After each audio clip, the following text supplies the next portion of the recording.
নমস্কার বন্ধুরা, আজ আমি বানাবো সর্ষে ইলিশ। সর্ষে ইলিশ বানানোর জন্য আমি প্রথমে 500 গ্রাম মতো ইলিশ মাছ নিয়েছি। ওকে ভালো করে ধুয়ে কেটে নিয়েছি। এরপর ওতে নুন, হলুদ গুঁড়ো পরিমাণ মতো মাখিয়ে নিয়েছি।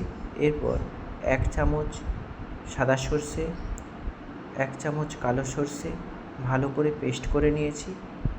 পেস্ট করে ওই মিশ্রণটা ইলিশ মাছে মাখিয়ে নিয়েছি এবং তার সঙ্গে কাঁচা লঙ্কা, সরষের তেল, একটু গুঁড়ো লঙ্কা পরিমাণ মতো দিয়েছি। দেওয়ার পরে ম্যারিনেট করে ভালোভাবে রেখে দেবো ঢাকা দিয়ে। 15-20 মিনিটের মতো আমি রেখে দিয়েছিলাম। এরপর আমি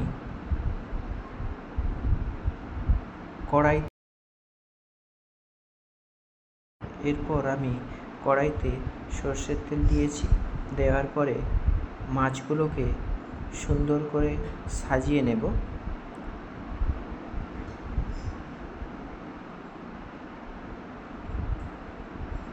সমস্ত মাছগুলোকে সাজিয়ে নেওয়ার পরে যে ম্যারিনেট করা মশলাটা ছিল তাতে সামান্য পরিমাণে জল দিয়ে আমি মাছগুলোর ওপরে মশলা জলটা দিয়ে দেব।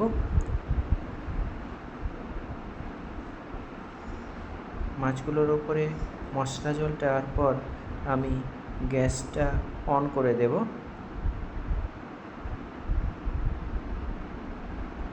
গ্যাসটা অন করে আমি ঢাকা দিয়ে দেব। ঢাকা দেওয়ার পরে আমার ওটা ফুটে উঠলে আমি ওতে সরষের তেল ছড়িয়ে দেব সামান্য পরিমাণে।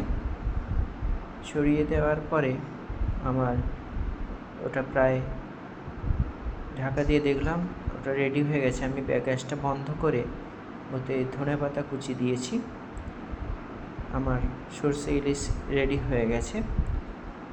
ভালো লাগলে অবশ্যই সাবস্ক্রাইব করবেন।